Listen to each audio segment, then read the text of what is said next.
In this video, I'll be making enchilada pork chops. This is also my first time making this recipe, and I'm using a lot of ingredients that I already had in my fridge that I needed to use up, like these peppers, the green bell pepper and the red bell pepper. I'm cutting them up, but I'm probably only gonna be using a 4 to a half of a cup worth. And this onion, I will be using the entire thing. So to get started, we're gonna season up our pork chops. I'm using this taco blend that I got from Mindy Mom. I'll leave the link to her video down below. So I'm gonna just be using 1 tablespoon worth. And then for my enchilada sauce, I'm using the Siete brand. So we are just gonna pour in a half of a cup of the enchilada sauce, mix this together with our taco seasoning, and I'm just gonna set it to the side. Into a hot skillet that I've greased up, I'm gonna place 1 tablespoon of butter and then add in our onions. We're just gonna saute our onions just for a couple minutes until they are translucent, and then add in our peppers.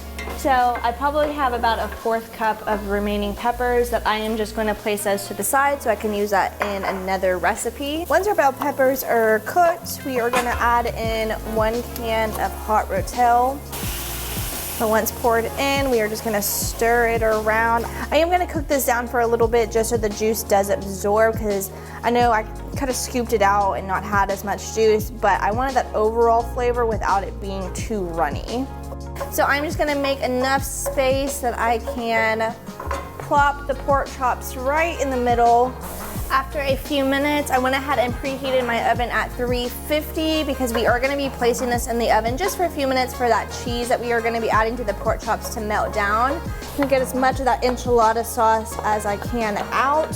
While our pork chops were cooking on the stove, if you wanted to serve this with a side of rice, you could have either added it to the recipe and then maybe poured in some like chicken broth or tomato sauce.